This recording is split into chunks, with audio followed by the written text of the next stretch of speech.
आज मैं आपको 2023 में रिलीज्ड Z5 की ओरिजिनल मूवी यू टर्न के बारे में बताऊंगी।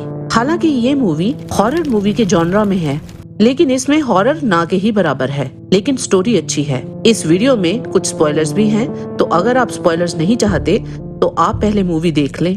कहानी की शुरुआत 10 जून 2019 NTPC फ्लाईओवर से होती है, जहां हम एक लड़के को मोटरसाइकिल से फ्लाईओवर के ऊपर से जाते हुए देखते हैं। उसे एक कॉल आती है और वो कहता है कि वो ज्यादा दूर निकल आया है। फिर वो रुककर फ्लाईओवर पर रखे हुए रोड ब्लॉक्स को उठाकर रोड खोलता है और यू टर्न लेकर चला जाता है। तभी हम दूसरी तरफ से आ रही एक कार देखते हैं, जिसे एक महिला चला रही होती है और अचानक से रोड ब्लॉक से बहुत बुरी तरह से दुर्घटनाग्रस्त हो जाती है। अगले ही सीन में कहानी हमें फिल्म की मुख्य कलाकार राधिका बख्शी से इंट्रोड्यूस करवाती है, जो कि एक फ्री स्पिरिटेड और खुले विचारों वाली लड़की है। वो एनडी टाइम्स में एक जर्नलिस्ट की इंटर्नशिप कर रही है।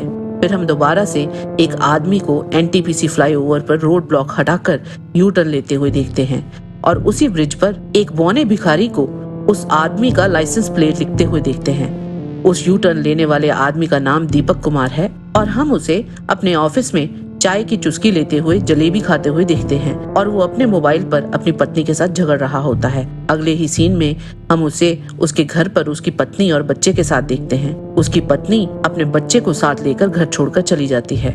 दीपक सोफे पर सो रहा होता है, तभी उसके चेहरे पर खून टपकता है और वो जैसे ही आंखें खोलता है, उसे अपने ऊपर हवा में एक लड़की तैरती हुई दिखाई देती है। वो बहुत डर जाता है और उसकी आंख खुल जाती है। हमें पता चलता है कि वो एक सपना दिख रहा होता है।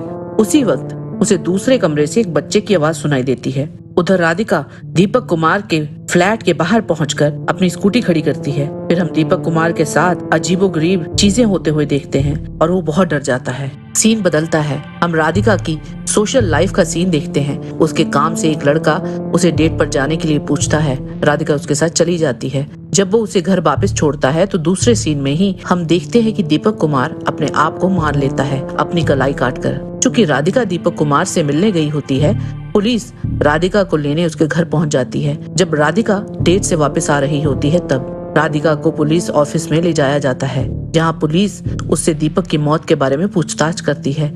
राधिका पुलिस को बताती है कि वो दीपक कुमार के घर गई जरूर थी, पर जब किसी ने डोरबेल का जवाब नहीं दिया तो वो वापस आ गई थी। फिर आगे वो पुलिस को बताती है कि वह पिछले 6 मंथ से एनटीपीसी पर यू टर्न की वजह से हो रहे एक्सीडेंट्स पर एक आर्टिकल लिख रही है। वो उन्हें एनटीपीसी पर बैठने वाले बौने भिखारी के बारे में भी बताती है और उन 10 लोगों की लिस्ट भी देती है जो उसे बौने भिखारी से मिली होती है। पुलिस उसकी कहानी की वैधता चेक करने के लिए एनटीपीसी फ्लाईओवर पर जाती है। वहाँ उन्हें बौना भिखारी मिलता है। पुलिस उस भिखारी को पुलिस थाने में ले आती है और उसे बहुत मारती है।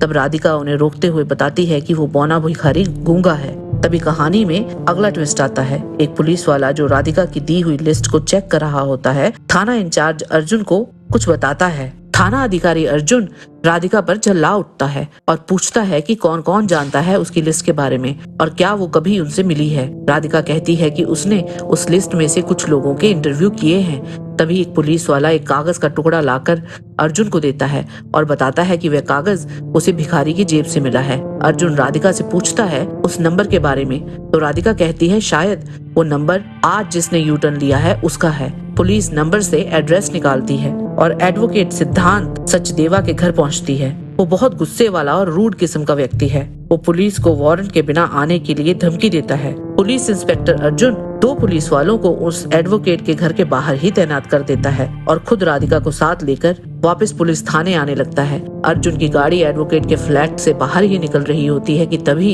एडवोकेट सिद्धांत की लाश ऊपर से उनकी गाड़ी के आगे वाले शीशे पर धम से आकर गिरती है। अब पुलिस को विश्वास हो जाता है कि राधिका का इन लोगों के मरने में कोई हाथ नहीं है। नेक्स्ट सीन में हम कुछ पुलिस वालों को बातें करते हुए देखते हैं, जो सजेस्ट कर रहे हैं कि इन लोगों के मरने के पीछे भूत का हाथ है। प्रेस भी पुलिस से भूतिया कनेक्शन के बारे में सवाल करती है। इन सब घटनाओं के चलते पुलिस राधिका को रिलीज कर देती है। राधिका अगले ही दिन अपने ऑफिस पहुंचकर सब सुसाइड पर रिसर्च करती है। उधर अर्जुन राधिका के बारे में और पता करता है, तो उसे राधिका के भाई राघव की मौत के बारे में पता चलता है। अगले ही सीन में हम राधिका को अपनी माँ के साथ फोन पर बात करते हुए देखते हैं। वो अपनी माँ से पूछती है कि क्या वो सचमुच राघव की आत्मा से बात कर सकती है। राधिका की माँ उसे कहती है कि राघव की मौत लिखी हुई थी, इसमें राधिका का कोई कसूर नहीं है। आगे राधिका एनटीपीसी फ्लाईओवर पर पौने भिखारी से मिलने और माफी मांगने पहुंचती है, परंतु वो भिखारी राधिका को डराते हुए कहता है कि अब वो मरेगी। तभी राधिका दो लोगों को रोड ब्लॉक्स हटाते हुए देखती है। राधिका उन दोनों को रोकती है, पर वो लड़के नहीं मानते और यू टर्न लेकर चले जाते हैं। राधिका उनके लाइसेंस प्लेट की फोटो खींच लेती है और फिर यू टर्न के भूत वाले कनेक्शन को चेक करने के लिए खुद भी वहीं से यू टर्न लेकर चली जाती है। उधर अर्जुन राधिका के भाई राघव के एक्सीडेंट की सारी डिटेल्स निकलवाता है। तभी राधिका वहां पहुंचती है। अर्जुन को यू टर्न लेने वाले दो लड़कों से बचाने के लिए रिक्वेस्ट करती है। अर्जुन राधिका को ही एक्यूज करता है कि क्योंकि उसका भाई किसी की लापरवाही के कारण मर गया था, अब वो हर रूल ब्रेक करने वाले को ढूंढ ढूंढ कर मार रही है। राधिका अर्जुन से पूछती है कि अगर वो सबको मार रही है तो वो उन दो लड़कों को बचाने क्यों आई है। अर्जुन उन दोनों लड़कों को पकड़कर लॉकअप में डलवा देता है और पुलिस उनको खाने के लिए कुछ और चाय देती है। अगले ही सीन में हम थाने में हल्ला गुल्ला होते हुए देखते हैं। कांस्टेबल ढिल्लों उल्टियां करते हुए उन दो लड़कों की ओर इशारा करता है, जिनमें से एक का गला काट दिया गया होता है और दूसरा अजीब तरह का व्यवहार कर रहा होता है। और अचानक से अर्जुन का रिवॉल्वर खींचकर राधिका पर तान देता है और फिर अपने आप को ही गोली मार लेता है। इन सब घटनाओं की वजह से थाना अध्यक्ष अर्जुन पर चिल्लाता है और उसे सस्पेंड कर देता है। ढिल्लों फिर से सफाई पेश करते हुए कहता है कि ये सब हवाओं का खेल है। राधिका जो ये सब बातें देख और सुन रही होती है, घर जाते हुए यही सोचती है कि शायद राघव ही ये सब कुछ कर रहा होता है। फिर राधिका की स्कूटी उस ब्रिज से निकलते हुए बंद हो जाती है और वो काफी डर जाती है।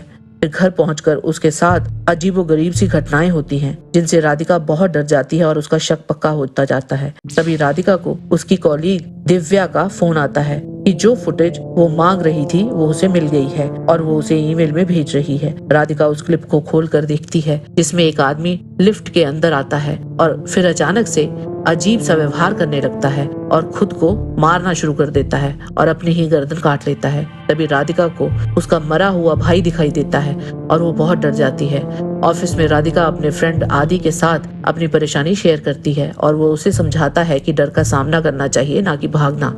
अगले ही सीन में राधिका सो रही होती है और अचानक से खुद को एनटीपीसी फ्लाईओवर पर पाती है और तभी एनटीपीसी के साथ जुड़े हुए हर सुसाइडर को अपने आगे पीछे खड़े हुए देखती है और तभी एकदम से एक कार आती है और पलट जाती है। उस गाड़ी में मरने वाली राधिका ही होती है। तभी राघव राधिका को आवाज लगाता है और कहता है कि वो राधिका से नाराज नहीं है और ना ही उसका कोई कसूर था। एकदम से राधिका की आंख खुल जाती है और हमें पता चलता है कि ये सब राधिका का सपना था। उधर अर्जुन अपने घर पर एनटीपीसी के सुसाइड्स पर रिसर्च कर रहा होता है कि तभी राधिका वहाँ आती है और उसे बताती है कि उसने भी यू टर्न लिया था पर उसे कुछ नहीं हुआ और वो अर्जुन को कहती है कि कोई उन्हें यकीन दिलाना चाहता है कि ये सब भूत का काम है, पर ये सब एक सेटअप है। राधिका अर्जुन की रिसर्च बोर्ड पर एक महिला की तस्वीर देखती है और अर्जुन से पूछती है कि वो कौन है। अर्जुन कहता है उस औरत का नाम सुनीता सिंह है और सबसे पहला एनटीपीसी का एक्सीडेंट उसी का था और सबसे ब्रूटल भी था, जिसमें सुनीता सिंह के साथ उसकी 5 साल की बेटी भी मारी गई थी, जो एक्सीडेंट के दौरान झटके से पुल के नीचे बनी पटरी पर गिर गई थी। तभी पटरी पर आती ट्रेन से कुचल दी गई थी और क्योंकि बॉडी को कोई क्लेम करने वाला नहीं था तो पुलिस ने रैश ड्राइविंग कहकर केस बंद कर दिया था। राधिका सुनीता सिंह का पता जानने के लिए जोर देती है क्योंकि पुलिस को गाड़ी के लाइसेंस प्लेट से कुछ पता नहीं चल पाया था, तो वो एनटीपीसी के एरिया के ऑफिसेज में सुनीता का पता निकालने निकल पड़ते हैं। चूंकि अर्जुन सस्पेंड हो चुका है और पुलिस की उसकी टीम अपनी मर्जी से उसकी मदद करने पहुंच जाती है, फिर भी वो सब लोग सुनीता को ढूंढते ढूंढते थक जाते हैं। जब सब बैठकर चाय पी रहे होते हैं, ढिल्लों राधिका के लिए चाय लाता है। चूंकि ढिल्लों ने फोरेंसिक की टीम के साथ काम किया होता है तो राधिका उससे सब्सटेंस रिपोर्ट के बारे में पूछती है और सब लोगों की सब्सटेंस रिपोर्ट निकलवाने के लिए बोलती है। अगले ही सीन में हम राधिका और अर्जुन को फर्दर रिसर्च करते हुए देखते हैं। राधिका कुछ समझकर अर्जुन को फोन करती है और कहती है कि उसे सब समझ आ गया है। अर्जुन राधिका को कहता है कि ये सब हैरी का काम है क्योंकि वही था जो राधिका के अलावा उस लिस्ट के बारे में जानता था। राधिका अर्जुन को बताती है